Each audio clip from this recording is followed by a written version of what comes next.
Hello दोस्तों, स्वागत है आप सभी का हमारे चैनल पर। तो हम लोग कर रहे हैं क्लास 12th का एनसीईआरटी, जिसमें कि हम लोग पढ़ रहे हैं हिस्ट्री। तो आज है चैप्टर 10 और चैप्टर 10 का नाम है विद्रोही और राज, यानी 1857 का आंदोलन और उसके व्याख्यान। तो देखिए, हम लोग यहाँ पर यूपीएससी और यूपीपीसीएस अगर आप लोग इसका तैयारी कर रहे हैं तो उसके लिए यहाँ पर इसका एनालिसिस है, और अगर आप क्लास 12th में हैं तो उसके लिए भी आप देख सकते हैं। तो चलिए हम लोग शुरू करते हैं और इसको समझते हैं। तो देखिए, यहाँ पे जैसे लिखा हुआ है, 10 मई 1857 की दोपहर बाद मेरठ छावनी में सिपाहियों ने विद्रोह कर दिया। तो देखिए, 10 मई जैसे 1857 लिखा हुआ है ना, तो ये उसी दिन रविवार था। तो ऐसे ही डायरेक्ट क्वेश्चन भी आया हुआ था एक बार, तो याद रखिएगा 10 मई 1857। हलचल की शुरुआत भारतीय सैनिकों से बनी पैदल सेना से हुई थी, जो जल्द ही घुड़सवार फौज और फिर शहर तक फैल गई। शहर और आसपास के देहात के लोग सिपाहियों के साथ जुड़ गए। सिपाहियों ने शस्त्रागार पर कब्जा कर लिया, जहां हथियार और गोला बारूद रखे हुए थे। इसके बाद उन्होंने गोरों पर निशाना साधा और उनके बंगलों साजो सामान को तहस नहस करना और जलाना फूंकना शुरू कर दिया। रिकॉर्ड दफ्तर, जेल, अदालत, डाकखाने, सरकारी खजाने जैसी सरकारी इमारतों को लूट कर तबाह किया जाने लगा। शहर को दिल्ली से जोड़ने वाली टेलीग्राफ लाइन काट दी गई। अंधेरा पसरते ही सिपाहियों का एक जत्था घोड़ों पर सवार होकर दिल्ली की तरफ चल पड़ा। यह जत्था 11 मई को तड़के लाल किले के फाटक पर पहुंचा। रमजान का महीना था। मुगल सम्राट बहादुर शाह नमाज पढ़कर और सहरी, जैसे रोजे के दिनों में सूरज उगने से पहले का भोजन खाकर उठे थे। उन्होंने फाटक पर हो हल्ला सुनाई दिया। अब बाहर खड़े सिपाहियों ने जानकारी दी कि हम मेरठ के सभी अंग्रेज पुरुषों को मारकर आए हैं, क्योंकि वे हमें गाय और सूअर की चर्बी में लिपटे कारतूस दांतों से खींचने के लिए मजबूर कर रहे थे। इससे हिंदू और मुसलमान सबका धर्म भ्रष्ट हो जाएगा। तब तक सिपाहियों का एक और जत्था दिल्ली में दाखिल हो चुका था और शहर के आम लोग उनके साथ जुड़ने लगे थे। बहुत सारे यूरोपियन लोग मारे गए। दिल्ली के अमीर लोगों पर हमले हुए और लूटपाट हुई। दिल्ली अंग्रेजों के नियंत्रण से बाहर जा चुकी थी। कुछ सिपाही लाल किले में दाखिल होने के लिए दरबार के शिष्टाचार का पालन किए बिना बेधड़क किले में घुस गए थे।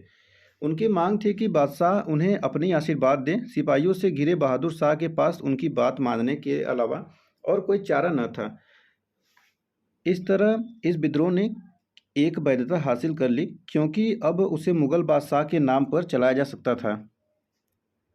तो यहाँ पर आप तस्वीर से देख सकते हैं, ये बहादुर शाह का चित्र है। आगे आता है, 12 और 13 मई को उत्तर भारत में शांति रही, लेकिन जैसे ही यह खबर फैली कि दिल्ली पर विद्रोहियों का कब्जा हो चुका है और बहादुर शाह ने विद्रोह को अपना समर्थन दे दिया है, हालात तेजी से बदलने लगे। गंगा घाटी की छावनियों और दिल्ली के पश्चिम की कुछ छावनियों में विद्रोह के स्वर तेज होने लगे। अब है, आगे आता है विद्रोह का ढर्रा, हेडिंग है। तो इसके बारे में पढ़ते हैं, विद्रोह का ढर्रा कैसा है। यदि इन विद्रोहों को तारीख के हिसाब से सिलसिलेवार रखा जाए तो ऐसा लगता है कि जैसे जैसे विद्रोह की खबर एक शहर से दूसरे शहर में पहुंचती गई, वैसे वैसे सिपाही हथियार उठाते गए। हर छावनी में विद्रोह का घटनाक्रम कमोबेश एक जैसा था। सैन्य विद्रोह कैसे शुरू हुए थे। देखिए, पहला पॉइंट यहाँ पे लिखा हुआ है, सैन्य विद्रोह कैसे शुरू हुए थे। चलिए जानते हैं हम लोग। सिपाहियों ने किसी न किसी विशेष संकेत के साथ अपनी कार्रवाई शुरू की। कई जगह शाम के समय तोप का गोला दागा गया तो कहीं बिगुल बजाकर विद्रोह का संकेत दिया गया। सबसे पहले उन्होंने शस्त्रागार पर कब्जा किया और सरकारी खजाने को लूटा। इसके बाद उन्होंने जेल, सरकारी खजाने, टेलीग्राफ दफ्तर, रिकॉर्ड रूम, बंगलों, तमाम सरकारी इमारतों पर हमला किया और सारे रिकॉर्ड जलाते चले गए। गोरों से संबंधित हर चीज़ और हर शख्स हमले का निशाना था। हिंदुओं और मुसलमानों तमाम लोगों को एकजुट और फिरंगियों का सफाया करने के लिए हिंदी, उर्दू और फारसी में अपीलें जारी होने लगी। विद्रोह में आम लोगों के भी शामिल हो जाने के साथ साथ हम लोग का दायरा फैल गया। लखनऊ, कानपुर और बरेली जैसे बड़े शहरों में साहूकार और अमीर भी विद्रोहियों के गुस्से का शिकार बनने लगे। किसान इन लोगों को न केवल अपना उत्पीड़क बल्कि अंग्रेजों का पिट्ठू मानते थे। ज़्यादातर जगह अमीरों के घर बार लूट कर तबाह कर दिए गए। सिपाहियों की कतारों में हुए इन छिटपुट विद्रोहों ने जल्दी ही एक चौतरफा विद्रोह का रूप ले लिया। शासन की सत्ता और सोपानों की सरेआम अवहेलना होने लगी। मई जून के महीनों में अंग्रेजों के पास विद्रोहियों की कार्रवाइयों का कोई जवाब नहीं था। अंग्रेज अपनी जिंदगी और घर बार बचाने में फंसे हुए थे। जैसा कि एक ब्रिटिश अफसर ने लिखा, ब्रिटिश शासन ताश के किले की तरह बिखर गया है। देखिए यहाँ पर है, असामान्य समय में सामान्य जीवन। तो विद्रोह के महीनों में शहरों में क्या हुआ, उथल पुथल के उन दिनों में लोग अपनी जिंदगी कैसे जी रहे थे, सामान्य जीवन किस तरह प्रभावित हुआ। विभिन्न शहरों की रिपोर्टों से पता चलता है कि सामान्य गतिविधियां अस्त व्यस्त हो गई थी। दिल्ली उर्दू अखबार 14 जून 1857 की इन रिपोर्टों को पढ़िए। तो यही हालात सब्जियों और साग पालक के भी हैं। लोग इस बात पर शिकायत कर रहे हैं कि बाज़ारों में कद्दू और बैंगन तक नहीं मिलते। आलू और अरबी अगर मिलती भी हैं तो बासी सड़ी, जिसे कुजड़ों सब्जी बेचने वाले ने रोक कर जमा कर रखा हुआ था।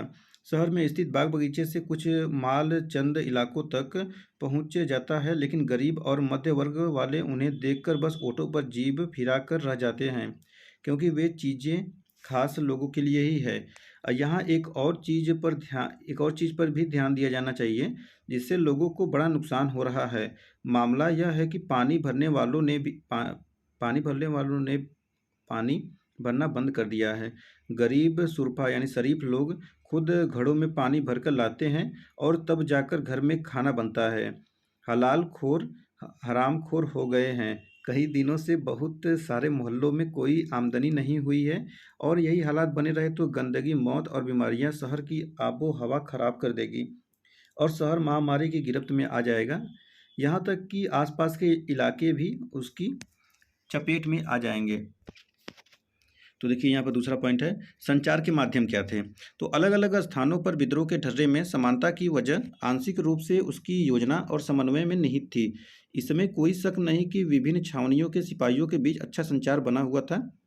जब सातवीं अवध इरेगुलर कैवेलरी ने मई की शुरुआत में नए कारतूसों का इस्तेमाल करने से इनकार कर दिया, तो उन्होंने 48 नेटिव इन्फेंट्री को लिखा कि हमने अपने धर्म की रक्षा के लिए यह फैसला लिया है और 48 नेटिव इन्फेंट्री के हुक्म का इंतजार कर रहे हैं। सिपाही या उनके संदेश वाहक एक जगह से दूसरी जगह जा रहे थे।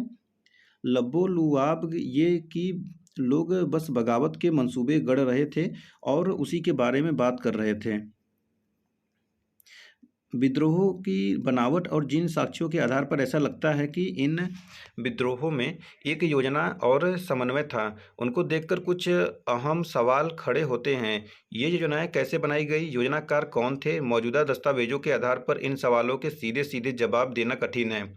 फिर भी एक घटना इस बारे में कुछ सुराग जरूर देती है कि ये विद्रोह इतने सुनियोजित कैसे थे। विद्रोह के दौरान अवध मिलिट्री पुलिस के कैप्टन हियर्से की सुरक्षा का जिम्मा भारतीय सिपाहियों पर था। जहां कैप्टन हियर्से तैनात था, वही 41वीं नेटिव इन्फेंट्री भी तैनात थी। इन्फेंट्री की दलील थी कि क्योंकि वे अपने तमाम गोरे अफसरों को खत्म कर चुके हैं, इसलिए अवध मिलिट्री का फर्ज बनता है कि या तो वे हियर्से को मौत की नींद सुला दें या उसे गिरफ्तार करके 41वीं नेटिव इन्फेंट्री के हवाले कर दें। मिलिट्री पुलिस ने दोनों दलीलें खारिज कर दी। अब यह तय किया गया कि इस मामले को हल करने के लिए हर रेजिमेंट के देसी अफसरों की एक पंचायत बुलाई जाए। इस विद्रोह के शुरुआती इतिहासकारों में से एक चार्ल्स बाल ने लिखा है कि ये पंचायतें रात को कानपुर सिपाही लाइनों में जुटती थी। इसका मतलब है कि सामूहिक रूप से कुछ फैसले जरूर लिए जा रहे थे, क्योंकि सिपाही लाइनें में रहते थे और सभी की जीवन शैली एक जैसी थी, और क्योंकि उनमें बहुत सारे प्रायः एक ही जाति के होते थे, इसलिए इस बात का अंदाज़ा लगाना मुश्किल नहीं है कि वे इकट्ठा बैठकर अपने भविष्य के बारे में फैसले ले रहे होंगे। ये सिपाही अपने विद्रोह के कर्ता धर्ता खुद ही थे। अब यहाँ पर तीसरा पॉइंट आता है, नेता और अनुयायी। तो अंग्रेजों से लोहा लेने के लिए नेतृत्व और संगठन जरूरी थे। इन लक्ष्यों को हासिल करने के लिए विद्रोहियों ने कई बार ऐसा लोगों की शरण ली जो अंग्रेजों से पहले नेताओं की भूमिका निभाते थे। जैसा कि हम पीछे देख चुके हैं, मेरठ के सिपाहियों ने सबसे पहले जो काम किए उनमें एक यह था कि वे फौरन दिल्ली गए और उन्होंने बूढ़े को हो चुके मुगल बादशाह से विद्रोह का नेतृत्व स्वीकार करने की दरख्वास्त की, लेकिन इस निवेदन पर सहमति हासिल करने में भी वक्त लगा। बहादुर शाह इस खबर पर भयभीत और बेचैन दिखाई दिए। बहादुर शाह ने नाम मात्र का नेता बनने की जिम्मेदारी भी तब स्वीकार की जब कुछ सिपाही सही शिष्टाचार की अवहेलना करते हुए जबरन लाल किले के मुगल दरबार में जा घुसे और बहादुर शाह के पास वाकई कोई चारा नहीं बचा था। अन्य स्थानों पर भी छोटे पैमाने पर ही सही इसी तरह के दृश्य घट चुके थे। कानपुर में सिपाहियों और शहर के लोगों ने पेशवा बाजीराव द्वितीय के उत्तराधिकारी नाना साहब के सामने बगावत की बागडोर संभालने के सिवा और कोई विकल्प ही नहीं छोड़ा था। झांसी में रानी को आम जनता के दबाव में बगावत का नेतृत्व संभालना पड़ा। कुछ ऐसी ही स्थिति बिहार में आरा के स्थानीय जमींदार कुंवर सिंह की थी। अवध में नवाब वाजिद अली शाह जैसे लोकप्रिय शासक को गद्दी से हटा दिए जाने और उनके राज्य पर कब्जा कर लेने की यादें लोगों के जहन में अभी भी ताज़ा थी। लखनऊ में ब्रिटिश राज के ढहने की खबर पर लोगों ने नवाब के युवा बेटे बिरजेश कद्र को अपना नेता घोषित कर दिया था। सभी जगहों पर नेता दरबारों से जुड़े व्यक्ति रानियां, राजा, नवाब, तालुकदार नहीं थे। अक्सर विद्रोह का संदेश आम पुरुषों एवं महिलाओं के जरिए और कुछ स्थानों पर धार्मिक लोगों के जरिए भी फैल रहा था। मेरठ से इस आशय की खबर आ रही थी कि वहां हाथी पर सवार एक फकीर को देखा गया था जिससे सिपाही बार बार मिलने जाते थे। लखनऊ में अवध पर कब्जे के बाद बहुत सारे धार्मिक नेता और स्वयंभू पैगंबर प्रचारक ब्रिटिश राज को नेस्तनाबूद करने का अलख जगा रहे थे।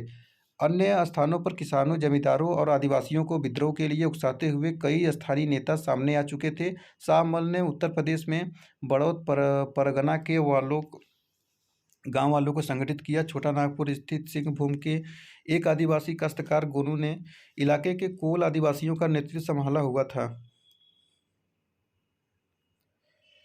तो देखिए अब यहाँ पे अभी इसको हम लोग पढ़ेंगे। चौथा पॉइंट यहाँ पे आता है अफवाहें और भविष्यवाणी। तो तरह तरह की अफवाहों और भविष्यवाणियों के जरिए लोगों को उठ खड़ा होने के लिए उकसाया जा रहा था। जैसा कि हमने पीछे देखा, मेरठ से दिल्ली आने वाले सिपाहियों ने बहादुर शाह को उन कारतूसों के बारे में बताया था जिन पर गाय और सुअर की चर्बी का लेप लगा हुआ था। उनका कहना था कि अगर वे इन कारतूसों को मुंह से लगाएंगे तो उनकी जाति और मजहब दोनों भ्रष्ट हो जाएगी। सिपाहियों का इशारा एनफील्ड रॉयल राइफल के उन कारतूसों की तरफ था जो हाल ही में उन्हें दिए गए थे। अंग्रेजों ने सिपाहियों को लाख समझाया कि ऐसा नहीं है, लेकिन यह अफवाह उत्तर भारत की छावनियों में जंगल की आग की तरह फैलती चली गई। इस अफवाह का स्रोत ढूंढा जा सकता है। राइफल इंस्ट्रक्शन डिपो के कमांडेंट कैप्टन राइट ने अपनी रिपोर्ट में लिखा था कि दमदम स्थित शस्त्रागार में काम करने वाले नीची जाति के एक खलासी ने जनवरी 1857 के तीसरे हफ्ते में एक ब्राह्मण सिपाही से पानी पिलाने के लिए कहा था। ब्राह्मण ने यह कहकर अपने लोटे से पानी पिलाने से इनकार कर दिया कि नीची जाति के छूने से लोटा अपवित्र हो जाएगा। रिपोर्ट के मुताबिक इस पर खलासी ने जवाब दिया कि वैसे भी जल्दी ही तुम्हारी जाति भ्रष्ट होने वाली है, क्योंकि अब तुम्हें गाय और सुअर की चर्बी लगे कारतूसों को मुंह से खींचना पड़ेगा। इस रिपोर्ट की विश्वसनीयता के बारे में कहना मुश्किल है, लेकिन इसमें कोई शक नहीं कि जब एक बार यह अफवाह फैलना शुरू हुई तो अंग्रेज अफसरों के तमाम आश्वासनों के बावजूद इसे खत्म नहीं किया जा सका और इसने सिपाहियों में एक गहरा गुस्सा पैदा कर दिया। 1857 की शुरुआत तक उत्तर भारत में यही एक अफवाह नहीं थी। यह अफवाह भी जोरों पर थी कि अंग्रेज सरकार ने हिंदुओं और मुसलमानों की जाति और धर्म को नष्ट करने के लिए एक भयानक साजिश रच ली है। अफवाह फैलाने वालों का कहना था कि इसी मकसद को हासिल करने के लिए अंग्रेजों ने बाजार में मिलने वाले आटे में गाय और सुअर की हड्डियों का चूरा मिलवा दिया। शहरों और छावनियों में सिपाहियों और आम लोगों ने आटे को छूने से भी इनकार कर दिया। चारों तरफ इस आशय का भय और शक बना हुआ था कि अंग्रेज हिंदुस्तानियों को ईसाई बनाना चाहते हैं। यह बेचैनी बहुत तेजी से फैली। ब्रिटिश अफसरों ने लोगों को अपनी बात का यकीन दिलाने का भरसक प्रयास किया, लेकिन नाकामयाब रहे। इन्हीं बेचैनियों ने लोगों को अगला कदम उठाने के लिए झिंझोड़ा। किसी बड़ी कार्रवाई के आह्वान को इस भविष्यवाणी से और बल मिला कि प्लासी की जंग के 100 साल पूरे होते ही 23 जून 1857 को अंग्रेजी राज खत्म हो जाएगी। बात सिर्फ अफवाहों तक ही सीमित नहीं थी। उत्तर भारत के विभिन्न भागों से गांव-गांव में चपातियां बंटने की भी रिपोर्ट आ रही थी। बताते हैं कि रात में एक आदमी आकर गांव के चौकीदार को एक चपाती तथा 5 और चपातियां बनाकर अगले गांव में पहुंचाने का निर्देश दे जाता था। चपातियाँ बाँटने का मतलब और मकसद न उस समय स्पष्ट था और न आज स्पष्ट है। लेकिन इसमें कोई शक नहीं कि लोग इसे किसी आने वाली उथल-पुथल का संकेत मान रहे थे। फिर है अगला पॉइंट, लोग अफ़वाहों में विश्वास क्यों कर रहे थे? तो इतिहास में अफ़वाह और भविष्यवाणियों की ताकत को सिर्फ़ इस आधार पर नहीं समझा जा सकता कि वे वाक़ई में सच थी या नहीं। हमें देखना ये चाहिए कि जो उन पर यकीन कर रहे थे, उनकी मानसिकता के बारे में इनसे क्या पता चलता है। ये अफ़वाहें और भविष्यवाणियाँ उनके भय, उनकी आशंकाओं, उनके विश्वासों और प्रतिबद्धताओं के बारे में क्या बताती है। अफ़वाह तभी फैलती है जब उसमें लोगों के ज़हन में गहरे दबे डर और संदेह की अनगुंज सुनाई देती है। अगर 1857 की इन अफ़वाहों को 1820 के दशक से अंग्रेज़ों द्वारा अपनाई जा रही नीतियों के संदर्भ में देखा जाए तो उनका मतलब ज़्यादा आसानी से समझा जा सकता है। जैसा कि आपको मालूम होगा, governor general Lord William Bentinck के नेतृत्व में उसी समय से ब्रिटिश सरकार पश्चिमी शिक्षा, पश्चिमी विचारों और पश्चिमी संस्थानों के जरिए भारतीय समाज को सुधारने के लिए खास तरह की नीतियां लागू कर रही थी। भारतीय समाज के कुछ तबकों की इस सहायता से उन्होंने अंग्रेजी माध्यम के स्कूल, कॉलेज और विश्वविद्यालय स्थापित किए थे, जिनमें पश्चिमी विज्ञान और उदार कलाओं के बारे में पढ़ाया जाता था। अंग्रेजों ने सती प्रथा को खत्म करने 1829 और हिंदू विधवा विवाह को वैधता देने के लिए कानून बनाए थे। शासकीय दुर्बलता और दत्तकता को अवैध घोषित कर देने जैसे बहानों के जरिए अंग्रेजों ने न केवल अवध बल्कि झांसी और सतारा जैसी बहुत सारी दूसरी रियासतों को भी कब्जे में ले लिया था। जैसे ही ऐसी कोई रियासत या इलाका उनके कब्जे में आता था, वहाँ अंग्रेज अपने ढंग की शासन व्यवस्था, अपने कानून, भूमि विवादों के निपटारे की अपनी पद्धति और भू राजस्व वसूली की अपनी व्यवस्था लागू कर देते थे। उत्तर भारत के लोगों पर इन सब कार्रवाइयों का गहरा असर हुआ। लोगों को लगता था कि वे अब तक जिन चीज़ों की कदर करते थे, जिनको पवित्र मानते थे, चाहे राजे रजवाड़े हो, सामाजिक धार्मिक रीति रिवाज हो या भूस्वामित्व लगान अदायगी की प्रणाली हो, उन सबको खत्म करके एक ऐसी व्यवस्था लागू की जा रही है जो ज़्यादा हृदयहीन, पराई, दमनकारी थी। तो अब यहाँ पर दूसरा पॉइंट आता है अवध में विद्रोह। तो ये गिलास फल यानी चेरी एक दिन हमारे ही मुंह में आकर गिरेगा। 1851 के गवर्नर लॉर्ड डलहौजी ने अवध की रियासत के बारे में कहा था कि ये गिलास फल एक दिन हमारे ही मुंह में आकर गिरेगा। 5 साल बाद 1856 में इस रियासत को औपचारिक रूप से ब्रिटिश साम्राज्य का अंग घोषित कर दिया गया। रियासत पर कब्जे का यह सिलसिला जरा लंबा चला। 1801 से अवध में सहायक संधि थोप दी गई थी। इस संधि में शर्त थी कि नवाब अपनी सेना खत्म कर दे, रियासत में अंग्रेज टुकड़ियों की तैनाती की इजाज़त दे और दरबार में मौजूद ब्रिटिश रेजिडेंट की सलाह पर काम करे। अपनी सैनिक ताकत से वंचित हो जाने के बाद नवाब अपनी रियासत में कानून व्यवस्था बनाए रखने के लिए दिनों दिन अंग्रेजों पर निर्भर होता जा रहा था। अब विद्रोही मुखियाओं और तालुकोदार पर उसका कोई नियंत्रण नहीं था। अवध पर कब्जे में अंग्रेजों की दिलचस्पी बढ़ती जा रही थी। उन्हें लगता था कि वहाँ की ज़मीन नील और कपास की खेती के लिए मुफीद है और इस इलाके को उत्तरी भारत के एक बड़े बाजार के रूप में विकसित किया जा सकता है। 1850 के दशक की शुरुआत तक के देश के ज़्यादातर बड़े हिस्सों पर जीत हासिल कर चुके थे। मराठा भूमि, दोआब, कर्नाटक, पंजाब, बंगाल सब अंग्रेजों की झोली में थे।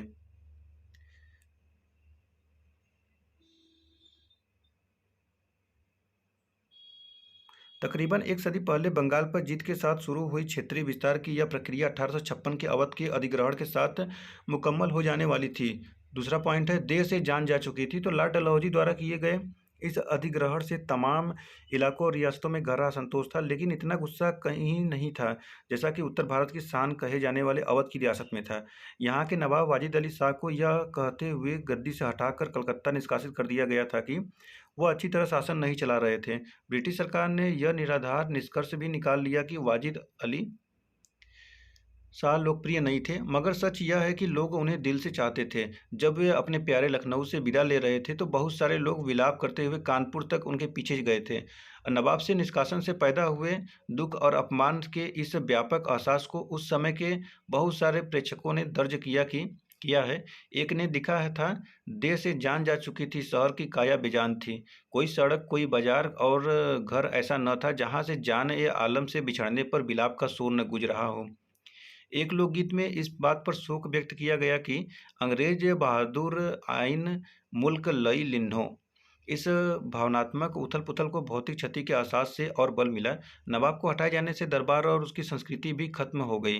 संगीतकारों, नर्तकों, कवियों, कारीगरों, बावर्चियों, नौकरों, सरकारी कर्मचारियों और बहुत सारे लोगों की रोजी-रोटी जाती रही।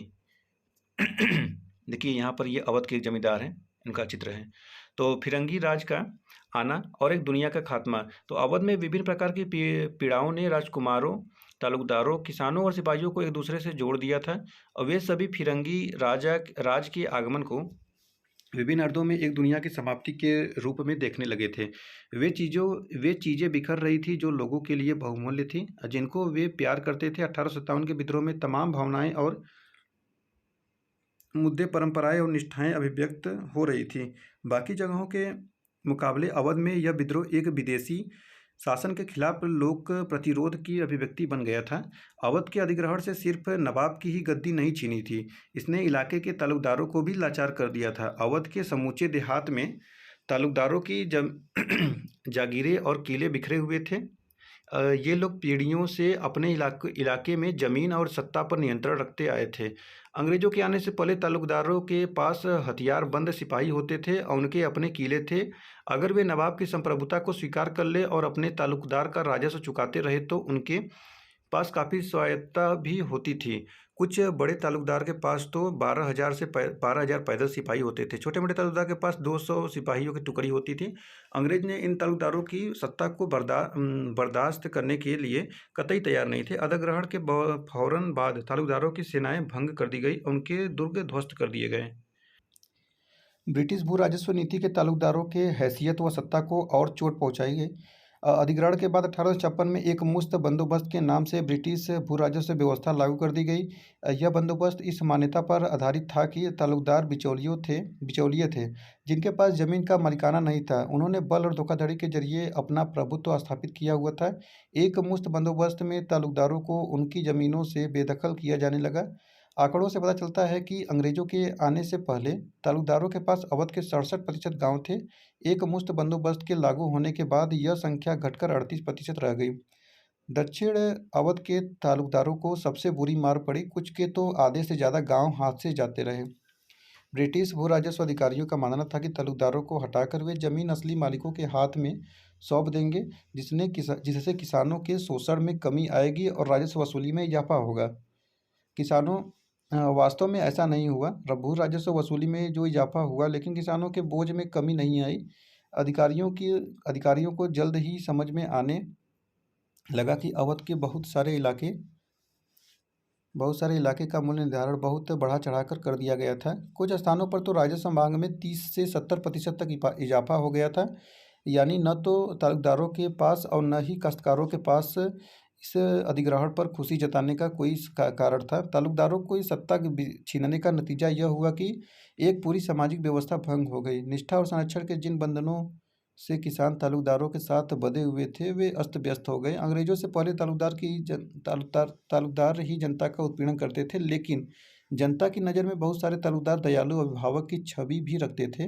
वे किसानों से तरह तरह के मद में पैसा तो वसूलते थे, लेकिन बुरे वक्त में किसानों की मदद भी करते थे।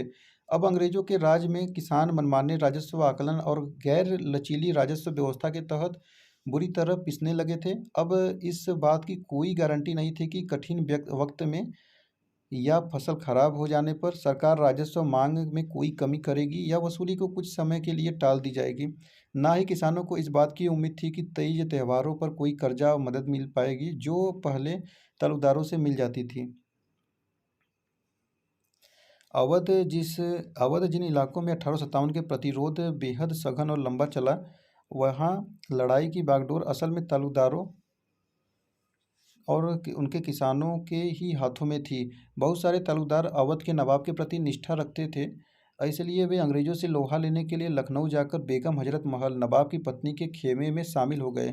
उनमें से कुछ तो बेगम की पराजय के बाद भी उनके साथ डटे रहे। किसानों का असंतोष अब फौजी बैरकों में भी पहुंचने लगा था, क्योंकि बहुत सारे किसान अवध के गांवों से ही भर्ती किए गए थे। दशकों से सिपाही कम वेतन और वक्त पर छुट्टी न मिलने के कारण असंतुष्ट थे। 1850 के दशक तक आते आते उनके असंतोष के कई नए कारण पैदा हो चुके थे। 1857 के जन विद्रोह से पहले के सालों में सिपाहियों के अपने गोरे अफसरों के साथ रिश्ते काफ़ी बदल चुके थे। 1820 के दशक में अंग्रेज अफसर सिपाहियों के साथ दोस्ताना ताल्लुकात रखने पर खासा जोर देते थे और वे उनकी मौज मस्ती में शामिल होते थे। उनके साथ मल्ल युद्ध करते थे, उनके साथ तलवारबाजी करते थे और उनके साथ शिकार पर जाते थे। उनमें से बहुत सारे तो बेखूबी हिंदुस्तानी बोलना जानते थे और यहाँ के रीति रिवाजों व संस्कृति से वाकिफ थे। उनमें उनमें अफसर की कड़क और अभिभावक का स्नेह दोनों निहित थे। 1840 के दशक में स्थिति बदलने लगी। अफसरों के में श्रेष्ठता का भाव पैदा होने लगा और वे सिपाहियों को कमतर नस्ल का मानने लगे। वे उनकी भावनाओं की जरा से भी फिक्र नहीं करते थे। गाली गलौज और शारीरिक हिंसा सामान्य बात बन गई। सिपाहियों व अफसरों के बीच फासला बढ़ता गया। भरोसे की जगह संदेह ने ले ली। चिकनाई युक्त कारतूसों की घटना इसका एक बढ़िया उदाहरण थी। यह भी याद रखना महत्वपूर्ण है कि उत्तर भारत में सिपाहियों और ग्रामीण जगत के बीच गहरे संबंध थे। बंगाल आर्मी के सिपाहियों में से बहुत सारे अवध और पूर्वी उत्तर प्रदेश के गांवों से भर्ती होकर आए थे। उनमें से बहुत सारे ब्राह्मण या ऊंची जाति के थे, बल्कि अवध को तो बंगाल आर्मी को पौधशाला कहा जाता था। सिपाहियों के परिवार अपने इर्द गिर्द जिन बदलावों को देख रहे थे और उन्हें जो खतरे दिखाई दे रहे थे, वे जल्दी ही सिपाही लाइनों में भी दिखाई देने लगे। दूसरी ओर कारतूसों के बारे में सिपाहियों का भय, छुट्टियों के बारे में उनकी शिकायतें, बढ़ते दुर्व्यवहार और नस्ली गाली गलौज के प्रति बढ़ता असंतोष गांव में भी प्रतिबिंब होने लगा था। सिपाहियों और ग्रामीण जगत के बीच मौजूद इन संबंधों से जन विद्रोह के रंग रूप पर गहरा असर पड़ा। जब सिपाही अपने अफसरों की अवज्ञा करते थे और हथियार उठाते थे तो फौरन ही गांव में उनके भाई बिरादर भी उनके साथ आ जुड़ते थे। हर कई किसान शहरों में पहुंचकर सिपाहियों और शहर के आम लोगों के साथ जुड़कर विद्रोह के सामूहिक कृत्य में शामिल हो गए थे। तो तीसरा पॉइंट, विद्रोही क्या चाहते थे, इसके बारे में जानने से पहले हम इसको देखते हैं। यूरोपीय किस्म की वर्दी पहने बंगाल के सिपाही, यहाँ कलाकार सिपाहियों की वर्दी का मजाक उड़ा रहा है। इन तस्वीरों के जरिए शायद यह जताने का प्रयास किया जा रहा है कि पश्चिमी पोशाक पहनकर भी हिंदुस्तानी सुंदर नहीं दिख सकते हैं। देखिए ऐसे।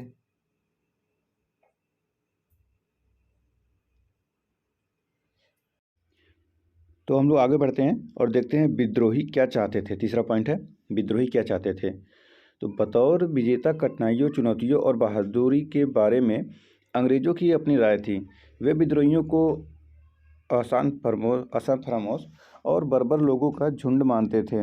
विद्रोहियों को कुचलने का एक मतलब यह भी था कि उनकी आवाज़ को दबा दिया जाए। कुछ विद्रोहियों को ही इस घटनाक्रम के बारे में अपनी बात दर्ज करने का मौका मिला। यूं ही विद्रोहियों में ज़्यादातर सिपाही और आम लोग थे जो पढ़े लिखे नहीं थे। इस प्रकार अपने विचारों का प्रसार करने और लोगों को विद्रोह में शामिल करने के लिए जारी की गई कुछ घोषणाओं व इश्तहारों के सिवाय हमारे पास ऐसी ज़्यादा चीज़ें नहीं हैं जिनकी बिना पर हम विद्रोहियों के नज़रिए को समझ सकें। इसीलिए 1857 में जो कुछ हुआ उसे रचने के लिए इतिहासकारों की कोशिशों को बहुत हद तक और मजबूरन अंग्रेज़ों के दस्तावेजों पर निर्भर रहना पड़ता है। विडंबना यह है कि इन स्रोतों से अंग्रेज अफसरों की सोच का तो पता चलता है, लेकिन इस बारे में ज़्यादा सुराग नहीं मिल पाता कि विद्रोही क्या चाहते थे। एकता की कल्पना। तो 1857 में विद्रोहियों द्वारा जारी की गई घोषणाओं में जाति और धर्म का भेद किए बिना समाज के सभी तबकों का आह्वान किया जाता था। बहुत सारी घोषणाएं मुस्लिम राजकुमारों या नवाबों की तरफ से या उनके नाम पर जारी की गई थी, परंतु उनमें भी हिंदुओं की भावनाओं का ख्याल रखा जाता था। इस विद्रोह को एक ऐसे युद्ध के रूप में पेश किया जा रहा था जिसमें हिंदुओं और मुसलमानों दोनों का नफ़ा नुकसान बराबर था। इश्तहारों में अंग्रेज़ों से पहले के हिंदू मुस्लिम अतीत की ओर संकेत किया जाता था और मुगल साम्राज्य के तहत विभिन्न समुदायों के सह अस्तित्व का गौरवगान किया जाता था। बहादुर शाह के नाम से जारी की गई घोषणा में मुहम्मद और महावीर दोनों की दुहाई देते हुए जनता से इस लड़ाई में शामिल होने का आह्वान किया गया। दिलचस्प बात यह है कि आंदोलन में और हिंदू और मुसलमानों के बीच खाई पैदा करने की अंग्रेज़ों द्वारा की गई कोशिशों के बावजूद ऐसा कोई फर्क नहीं दिखाई दिया। अंग्रेज शासन ने दिसंबर 1857 में पश्चिमी उत्तर प्रदेश स्थित बरेली के हिंदुओं को मुसलमानों के खिलाफ भड़काने के लिए 50,000 रुपये खर्च किए। उनकी यह कोशिश नाकामयाब रही। दूसरा पॉइंट आता है उत्पीड़न के प्रतीकों के खिलाफ। तो इन घुसड़ाओं में ब्रिटिश राज, जैसे जिसे विद्रोही फिरंगी राज कहते थे, से संबंधित हर चीज़ को पूरी तरह खारिज किया जा रहा था। देशी रियासतों पर कब्जे और समझौतों का उल्लंघन करने के लिए अंग्रेजों की निंदा की जाती थी। विद्रोही नेताओं का कहना था कि अंग्रेजों पर भरोसा नहीं किया जा सकता। लोगों को इस बात पर गुस्सा था कि ब्रिटिश भूराजस्व व्यवस्था ने बड़े छोटे भूस्वामियों को जमीन से बेदखल कर दिया था और विदेशी व्यापार ने दस्तकारों और बुनकरों को तबाह कर डाला था। ब्रिटिश शासन के हर पहलू पर निशाना साधा जाता था। फिरंगियों पर स्थापित और सुंदर जीवन शैली को नष्ट करने का आरोप लगाया जाता था। विद्रोही अपनी उस दुनिया को दोबारा बहाल करना चाहते थे। विद्रोही उद्घोषणाएं इस व्यापक डर को व्यक्त करती थी कि अंग्रेज हिंदुओं और मुसलमानों की जाति और धर्म को नष्ट करने पर तुले हैं और वे लोगों को ईसाई बनाना चाहते हैं। इसी डर की वजह से लोग चल रही अफवाहों पर भरोसा करने लगे। लोगों को प्रेरित किया गया कि वे इकट्ठे मिलकर अपने रोजगार, धर्म, इज्जत और अस्मिता के लिए लड़े। यह व्यापक सार्वजनिक भलाई की लड़ाई होगी। जैसा कि हम देख चुके हैं, बहुत सारे स्थानों पर अंग्रेजों के खिलाफ विद्रोह उन तमाम ताकतों के विरुद्ध हमले की शक्ल ले लेता था जिनको अंग्रेजों के हिमायती या जनता का उत्पीड़क समझा जाता था। कई दफ़ा विद्रोही शहर के सम्राट को जानबूझकर बेइज्जत करते थे। गाँव में उन्होंने सूदखोरों के बही खाते जला दिए और उनके घर तोड़ फोड़ डाले। इससे पता चलता है कि विद्रोही तमाम उत्पीड़कों के खिलाफ थे और परंपरागत सोपानों ऊंच नीच को खत्म करना चाहते थे। इसमें हमें एक वैकल्पिक दृष्टि, संभवतः एक ज़्यादा समतापरक समाज की कल्पना दिखाई देती है, पर यह सोच उनकी घोषणाओं में नहीं दिखाई देती। उनमें तो फिरंगी राज के खिलाफ तमाम सामाजिक समूहों को एकजुट करने का ही आह्वान किया जाता था। तीसरा पॉइंट है वैकल्पिक सत्ता की तलाश। तो ब्रिटिश शासन ध्वस्त हो जाने के बाद दिल्ली, लखनऊ और कानपुर जैसे स्थानों पर विद्रोहियों ने एक प्रकार की सत्ता और शासन संरचना स्थापित करने का प्रयास किया। बेशक यह प्रयोग ज़्यादा समय तक नहीं चला, लेकिन इन कोशिशों से यह पता चलता है कि विद्रोही नेता 18वीं सदी की पूर्व ब्रिटिश दुनिया को पुनर्स्थापित करना चाहते थे। इन नेताओं ने पुरानी दरबारी संस्कृति का सहारा लिया। विभिन्न पदों पर नियुक्तियां की गई, भूराजस्व वसूली और सैनिकों के वेतन का भुगतान इंतजाम किया गया, लूटपाट बंद करने के लिए हुक्मनामे जारी किए गए। इसके साथ साथ अंग्रेजों के खिलाफ युद्ध जारी रखने की योजनाएं भी बनाई गई।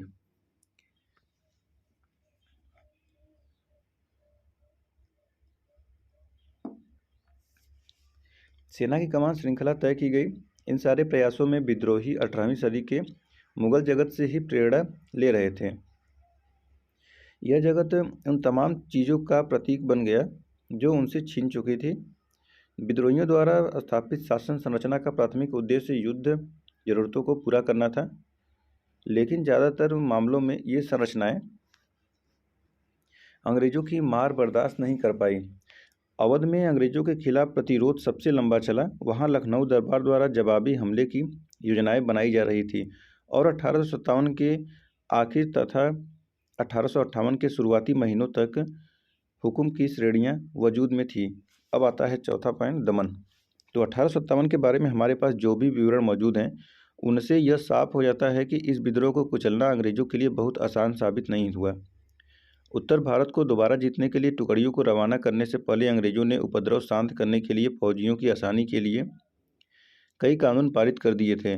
मई और जून 1857 में पारित किए गए कानूनों के जरिए न केवल समूचे उत्तर भारत में मार्शल लॉ लागू कर दिया गया, बल्कि फौजी अफसरों और यहाँ तक कि आम अंग्रेजों को भी ऐसे हिंदुस्तानियों पर मुकदमा चलाने और उनको सजा देने का अधिकार दे दिया गया जिन पर विद्रोह में शामिल होने का शक था। कहने का मतलब यह है कि कानून और मुकदमे की सामान्य प्रक्रिया रद्द कर दी गई थी और यह स्पष्ट कर दिया गया था कि विद्रोह की केवल एक ही सजा हो सकती है, सजाए मौत।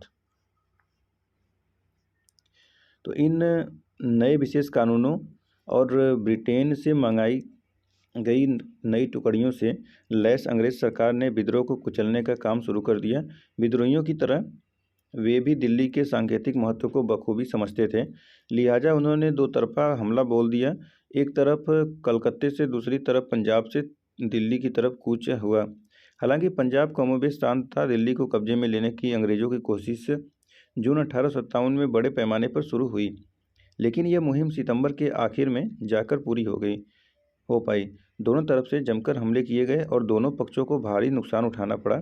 इसकी एक वजह यह थी कि पूरे उत्तर भारत के विद्रोही राजधानी को बचाने के लिए दिल्ली में आ जमे थे। गंगा के मैदान में भी अंग्रेजों की बढ़त का सिलसिला धीमा रहा। अंग्रेज टुकड़ियों को हर इलाका गांव दर गांव जीतना था। आम देहाती जनता और आसपास के लोग उनके खिलाफ थे। जैसे ही उन्होंने अपनी उपद्रव विरोधी कार्रवाई शुरू की, अंग्रेजों को एहसास हो गया कि उनका सामना सिर्फ सैनिक विद्रोह से नहीं है, वे ऐसे आंदोलन से जूझ रहे हैं जिसके पीछे बेहिसाब जन समर्थन मौजूद है। उदाहरण के लिए अवध में फारसीत नामक के एक अंग्रेज अफसर का अनुमान था कि कम से कम 3/4 वयस्क पुरुष आबादी विद्रोह में शामिल थी। इस इलाके को लंबी लड़ाई के बाद मार्च 1858 में जाकर ही अंग्रेज दोबारा अपने नियंत्रण में ले पाए। अंग्रेजों ने सैनिक ताकत का भयानक पैमाने पर इस्तेमाल किया, लेकिन यह उनका एकमात्र हथियार था। वर्तमान उत्तर प्रदेश के एक विशाल भूभाग में बड़े भूस्वामियों काश्तकारों ने मिलकर अंग्रेजों का विरोध किया था। अंग्रेजों ने इस एकता को तोड़ने के लिए बड़े जमींदारों को आश्वासन दिया कि उन्हें उनकी जागीरें लौटा दी जाएंगी। विद्रोह का रास्ता अपनाने वाले जमींदारों को जमीन से बेदखल कर दिया गया और जो वफादार थे उन्हें इनाम दिए गए। बहुत सारे जमींदार तो या तो अंग्रेजों से लड़ते लड़ते मारे गए या भागकर नेपाल चले गए, जहां उन्होंने बीमारी व भूख से दम तोड़ दिया।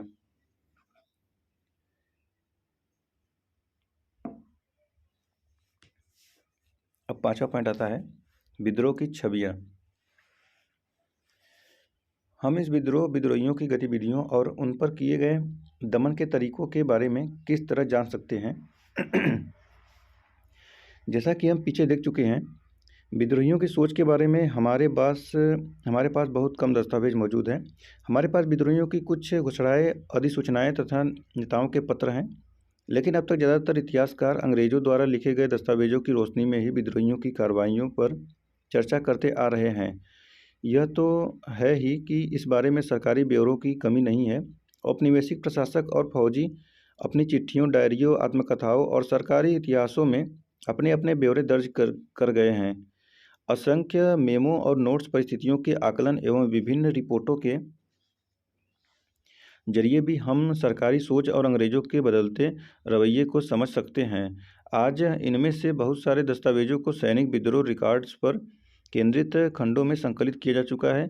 ये दस्तावेज हमें अफसरों के भीतर मौजूद भय और बेचैनी तथा विद्रोहियों के बारे में उनकी सोच का पता देते हैं। ब्रिटिश अखबारों और पत्रिकाओं में इस विद्रोह की जो कहानियाँ छपी, उनमें सैनिक विद्रोहियों द्वारा की गई हिंसा को बड़े लोमहर्षक शब्दों में छापा जाता था। ये कहानियाँ जनता की भावनाओं को भड़काती थी तथा प्रतिशोध और सबक सिखाने की मांगों को हवा देती थी। अंग्रेजों और भारतीयों द्वारा तैयार की गई तस्वीरें सैनिक विद्रोह का एक महत्वपूर्ण रिकॉर्ड रही हैं। इस विद्रोह के बारे में कई चित्र, पेंसिल से बने रेखांकन, उत्कीर्ण चित्र, पोस्टर, कार्टून और बाजार प्रिंट उपलब्ध हैं। आइए उनमें से कुछ को देखें और जानें कि हमें क्या बताते हैं। तो रक्षकों का अभिनंदन। तो अंग्रेजों द्वारा बनाई तस्वीरों को देखने पर तरह तरह की भावनाएं और प्रतिक्रियाएं पैदा होती हैं। उनमें से कुछ में अंग्रेजों को बचाने और विद्रोहियों को कुचलने वाले अंग्रेज नायकों का गुणगान किया गया है। 1859 में थॉमस जोन्स बार्कर द्वारा बनाया गया चित्र रिलीफ ऑफ लखनऊ की राहत इसी श्रेणी का एक उदाहरण है। तो फिर यहाँ पर देख लीजिए चित्र को। तो ये द रिलीफ ऑफ लखनऊ चित्रकार थॉमस जोन्स बार्कर 1859 का चित्र है।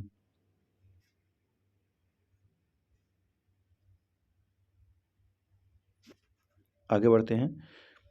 विद्रोही टुकड़ियों ने लखनऊ पर घेरा डाल दिया तो लखनऊ के कमिश्नर हेनरी लॉरेंस ने ईसाइयों को इकट्ठा किया और बेहद सुरक्षित रेजिडेंसी में पनाह ले ली।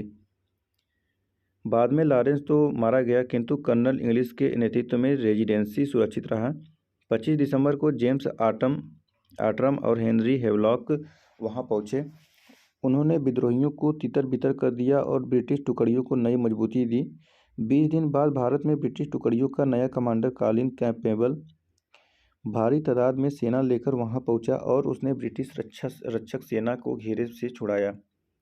अंग्रेजों के बयानों में लखनऊ की घेरेबंदी, उत्तरजीविता, बहादुराना प्रतिरोध और ब्रिटिश सत्ता की निर्बाध विजय की कहानी बन गई। बारकर की पेंटिंग कैंपेबल के आगमन के क्षण का जश्न मनाती है। कैनवस के मध्य में कैंपेबल, आर्ट्रम और हेवलॉक इन तीन ब्रिटिश नायकों की छवियां हैं। उनके इर्द गिर्द खड़े लोगों के हाथों को देखने पर दर्शक की निगाह चित्र के मध्य भाग की तरफ चली जाती हैं। ये नायक एक ऐसे स्थान पर खड़े हैं जहां काफ़ी उजाला है, जिनके अगले हिस्से में परछाई और पिछली तरफ टूटा फूटा रेजिडेंसी दिखाई देता है। चित्र के अगले भाग में पड़े सब और घायल इस घेरेबंदी के दौरान हुई मारकाट की गवाही देते हैं कि जबकि मध्य भाग में घोड़ों की विजयी तस्वीरें इस तथ्य पर जोर देती है कि अब ब्रिटिश सत्ता और नियंत्रण बहाल हो चुका है। इस तरह के चित्रों से अंग्रेज में अपनी सरकार के प्रति भरोसा पैदा होता था। इन चित्रों से उन्हें यह लगता था कि संकट की घड़ी जा चुकी है और विद्रोह खत्म हो चुका है, अंग्रेज जीत चुके हैं। फिर दूसरा पॉइंट आता है अंग्रेज, औरतें तथा ब्रिटेन की प्रतिष्ठा। तो अखबारों में छपी खबरों का जनता की कल्पना और मनोदशा पर भारी असर होता है। वे घटनाओं के बारे में लोगों की भावनाओं और सोच को तय करती है। भारत में औरतों और बच्चों के साथ हुई हिंसा की कहानियों को पढ़कर ब्रिटेन की जनता प्रतिशोध और सबक सिखाने की मांग करने लगी। अंग्रेज अपनी सरकार से मासूम औरतों की इज्जत बचाने और निसहाय बच्चों को सुरक्षा प्रदान करने की मांग करने लगे। कलाकारों ने सदमे और पीड़ा की अपनी चित्रात्मक अभिव्यक्तियों के जरिए इन भावनाओं को आकार प्रदान किया। जोजेफ नोएल पेटन ने सैनिक विद्रोह को 2 साल बाद इन मेमोरियम स्मृति में चित्र 10.11 देख सकते हैं। यहाँ पर 10.11 ही है, तो आगे पढ़ते हैं पहले इसके बारे में, उसके बाद देखते हैं। बनाई। इस चित्र में अंग्रेज औरतें और बच्चे एक घेरे में एक दूसरे से लिपटे दिखाई देते हैं। अब वे लाचार और मासूम दिख रहे हैं, मानो एक भयानक घड़ी की आशंका में है। तो देखिए यहाँ पर है, बच्चे हैं, औरतें हैं। इसको ध्यान से देखिए, इसके बारे में पढ़ते हैं अभी हम लोग हैं।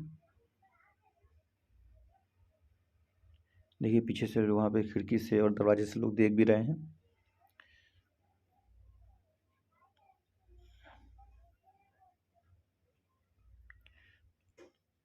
देखिए यहाँ पर एक और चित्र है जो कि कानपुर में सिपाहियों से अपनी रक्षा करती मिस व्हीलर। तो वे अपनी बेइज्जती, हिंसा और मृत्यु का इंतजार कर रहे हैं। इन मेमोरियम में भीषण हिंसा नहीं दिखती और उसकी तरफ सिर्फ एक इशारा है। यह दर्शक की कल्पना को झंझोड़ती है और उसमें गुस्से और बेचैनी का भाव पैदा करती है। इसमें विद्रोहियों को हिंसक और बर्बर बताया गया है। हालांकि वे चित्र में अदृश्य है, पृष्ठभूमि में आप ब्रिटिश टुकड़ियों को रक्षक के तौर पर आगे बढ़ते देख सकते हैं। कुछ अन्य रेखा चित्रों व पेंटिंग्स में हमें औरतें अलग तेवर में दिखाई देती हैं। इनमें वे विद्रोहियों के हमले से अपना बचाव करती हुई नजर आती हैं। उन्हें वीरता की मूर्ति के रूप में दर्शाया गया है। चित्र 10.12 में मिस व्हीलर मध्य में दृढ़तापूर्वक खड़ी हैं। वह अकेले ही विद्रोहियों की मौत को नींद सुलाते हुए अपनी इज्जत की रक्षा करती हैं। तमाम ब्रिटिश चित्रों की तरह यहाँ भी विद्रोहियों को दानवों के रूप में दर्शाया गया है। यहाँ 4 कद्दावर आदमी हाथों में तलवार और बंदूक लिए एक अकेली औरत के ऊपर हमला कर रहे हैं। यहाँ इज्जत और ज़िंदगी की रक्षा के लिए औरत एक संघर्ष की आड़ में दरअसल एक गहरे धार्मिक विचार को प्रस्तुत किया गया है। यह ईसाइयत की रक्षा का संघर्ष है। चित्र में धरती पर पड़ी किताब बाइबल है। देखिए तीसरा पॉइंट है प्रतिशोध और सबक।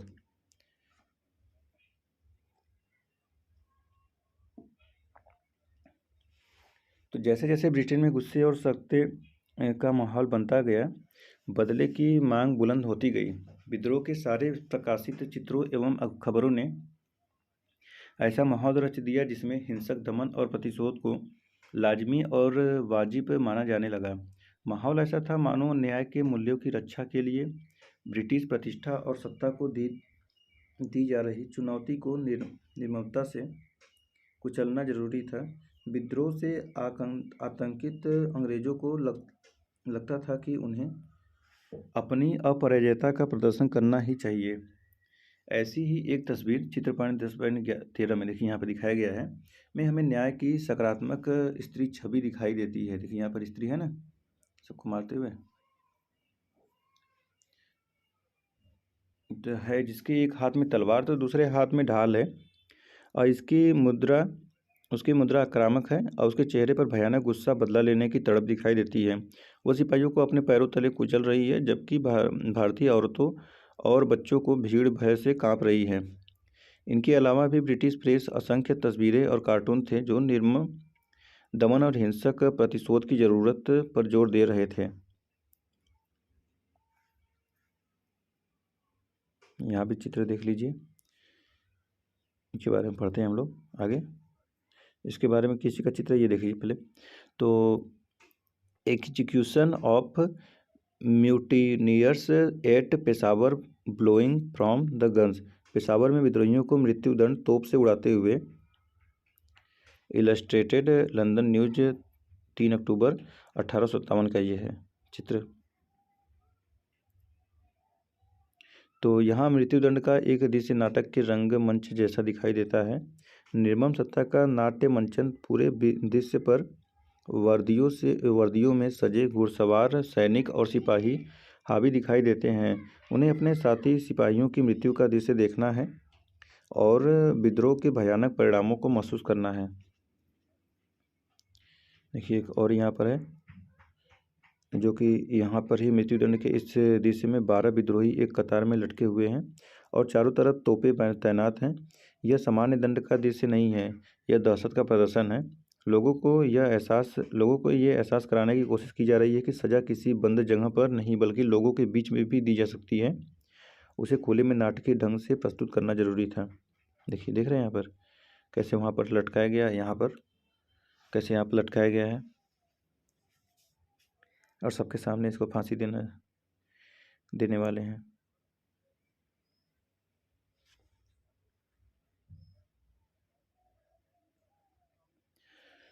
तो दहशत का प्रदर्शन, प्रतिशोध और सबक सिखाने की चाह इस बात में भी प्रतिबिंबित होती है कि विद्रोहियों को कितने निर्मम ढंग से मौके के घाट उतारा गया और उन्हें तोपों के मुहाने पर बांधकर उड़ा दिया गया, फांसी पर लटका दिया। इन सजाओं की तस्वीरें आम पत्र पत्रिकाओं के जरिए दूर दूर तक पहुंच रही थी।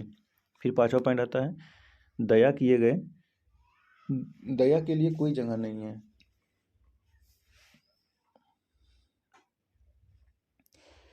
तो जब प्रतिशोध के लिए ही शोर मच रहा हो, ऐसे समय में नर्म सुझाव मजाक का पात्र बनकर ही रह जाते हैं।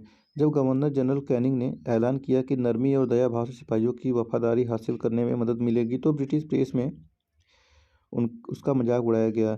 हास्यपरक व्यंग की ब्रिटिश पत्रिका पंच के पन्नों में प्रकाशित एक कार्टून में कैनिंग को एक भव्य नेक बुजुर्ग के रूप में दर्शाया गया। उसका देखिए जैसे यहाँ पर दिखा रहा है ना, और उसका हाथ एक सिपाही के सिर पर है जो अभी भी नंगी तलवार और कटार लिए हुए हैं, दोनों से खून टपक रहा है। यह एक ऐसी छवि थी जो उस समय की बहुत सारी ब्रिटिश तस्वीरों में बार बार सामने आती थी। देखिए अब यहाँ पे है 6वां, राष्ट्रवादी दृश्य कल्पना। तो 20वीं सदी में राष्ट्रवादी आंदोलन को 1857 के घटनाक्रम से प्रेरणा मिल रही थी। इस विद्रोह के इर्द गिर्द राष्ट्रवादी कल्पना का एक विस्तृत दृश्य जगत बुन दिया गया था। इसको प्रथम स्वतंत्रता संग्राम के रूप में याद किया जाता था, जिसमें देश के हर तबके के लोगों ने साम्राज्यवादी शासन के खिलाफ मिलकर लड़ाई लड़ी थी। इतिहास लेखन की तरह कला और साहित्य ने भी 1857 की स्मृति को जीवित रखने में योगदान दिया। विद्रोह के नेताओं को ऐसे नायकों के रूप में पेश किया गया जाता था जो देश को रणस्थल की तरफ ले जा रहे थे। उन्हें लोगों को दमनकारी साम्राज्यवादी शासन के खिलाफ उत्तेजित करते चित्रित किया जाता था।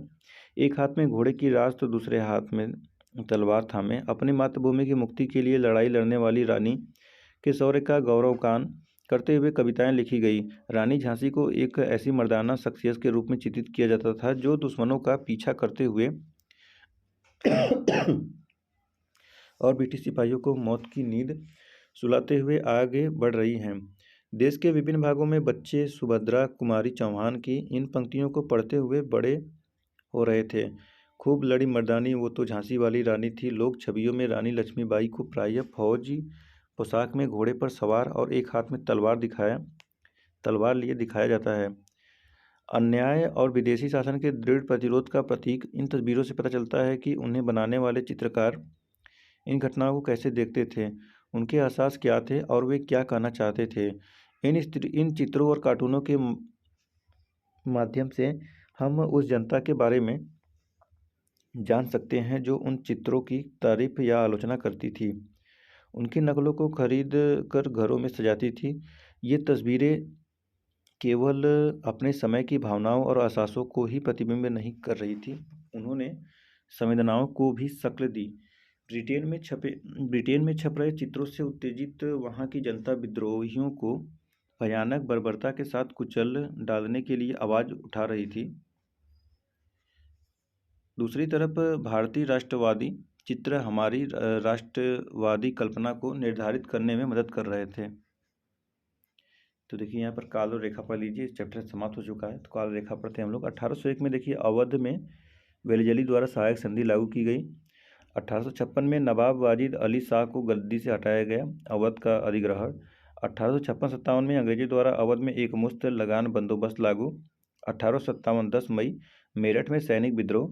11 से 12 मई 1857 में 11 से 12 मई दिल्ली रक्षक सेना में विद्रोह, बहादुर शाह सांकेतिक नेतृत्व स्वीकार करते हैं।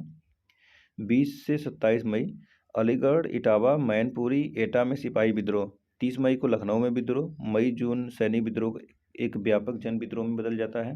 30 जून में चेरनहाट के युद्ध में अंग्रेजों की हार होती है और 25 सितंबर को हेवाक और आटरम के नेतृत्व में अंग्रेजों की टुकड़ियां लखनऊ रेजिडेंसी में दाखिल होती है। 1858 के जून में युद्ध में झांसी की रानी की मृत्यु हो गई और जुलाई में युद्ध में शाहमल की मृत्यु हो गई। तो देखिए अब यहाँ पर कुछ 100 से 150 शब्दों में क्वेश्चन है, इसको लिखना है।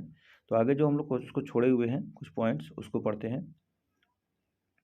देखिए जैसे यहाँ पर है कि विद्रोही ग्रामीण अवध क्षेत्र से रिपोर्ट भेजने वाले एक अफसर ने लिखा, अवध के लोग उत्तर से जोड़ने वाली संचार लाइन पर जोर बना रहे हैं। अवध के लोग गांव वाले हैं, ये गांव वाले यूरोपियों की पकड़ से बिल्कुल बाहर हैं, पल में बिखर जाते हैं, पल में फिर जुड़ जाते हैं। शासकीय अधिकारियों को कहना है कि इन गांव वालों की संख्या बहुत बड़ी है और उनके पास बाकायदा बंदूकें हैं। आगे पढ़ते हैं, कुछ और भी पॉइंट्स है। देखिए जैसे यहाँ पर है, सिपाही क्या सोचते थे। तो उस विद्रोही सिपाहियों की एक अर्जी जो बच गई है। एक सदी पहले अंग्रेज हिंदुस्तान आए और धीरे धीरे यहाँ फौजी टुकड़ियाँ बनाने लगे। इसके बाद वे हर राज्य के मालिक बन बैठे। हमारे पुरखों ने सदा उनकी सेवा की है और हम भी उनकी नौकरी में आए। ईश्वर की कृपा से और हमारी सहायता से अंग्रेजों ने जो चाहा वो इलाका जीत लिया। उनके लिए हमारे जैसे हजारों हिंदुस्तानी जवानों को अपनी कुर्बानी देनी पड़ी, लेकिन न हमने कभी पैर पीछे खींचे और न कोई बहाना बनाया और न ही कभी बगावत के रास्ते पर चले। लेकिन सन 1857 में अंग्रेजों ने ये हुक्म जारी कर दिया कि अब सिपाहियों को इंग्लैंड से नए कारतूस और बंदूकें दी जाएंगी। नए कारतूसों में गाय और सूअर की चर्बी मिली हुई और गेहूं के आटे में हड्डियों का चूरा मिलाकर खिलाया जा रहा है। ये चीज़ें पैदल सेना, घुड़सवारों और गोलंदाज फौज की हर रेजिमेंट में पहुंचा दी गई है। उन्होंने ये कारतूस 3rd लाइट कैवेलरी के घुड़सवार सैनिक को दिए और उन्हें दांतों से खींचने के लिए कहा। सिपाहियों ने इस हुक्म का विरोध किया और कहा कि वे ऐसा कभी नहीं करेंगे, क्योंकि अगर उन्होंने ऐसा किया तो उनका धर्म भ्रष्ट हो जाएगा। इस पर अंग्रेज अफसरों ने 3 रेजिमेंटों के जवानों की परेड करवा दी। 1400 अंग्रेज सिपाही यूरोपीय सैनिकों की दूसरी बटालियनों में और घुड़सवार गोलंदाज फौज को तैयार कर भारतीय सैनिकों को घेर लिया गया।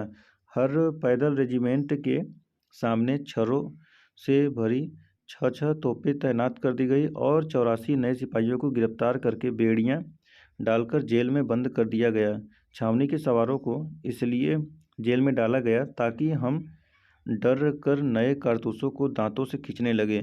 इस कारण हम और हमारे सारे सहोदर इकट्ठा होकर अपनी आस्था की रक्षा के लिए अंग्रेजों से लड़े। हमें 2 साल तक युद्ध जारी रखने पर मजबूर किया गया। धर्म व आस्था के सवाल पर हमारे साथ खड़े राजा और मुखिया अभी भी हमारे साथ हैं और उन्होंने भी सारी मुसीबतें झेली। हम 2 साल तक इसलिए लड़े ताकि हमारा अकायद यानी आस्था और मजहब दूषित न हो। अगर एक हिंदू या मुसलमान एक धर्म का भी नष्ट हो गया तो दुनिया में क्या बचेगा। और भी पॉइंट्स हैं, जैसे कि देखिए यहाँ पे जमींदार के बारे में है। जमींदार के बारे में क्या पढ़ना है, हम लोग आगे पढ़ते हैं। ये आजमगढ़ घोषणा 25 अगस्त 1857 का है।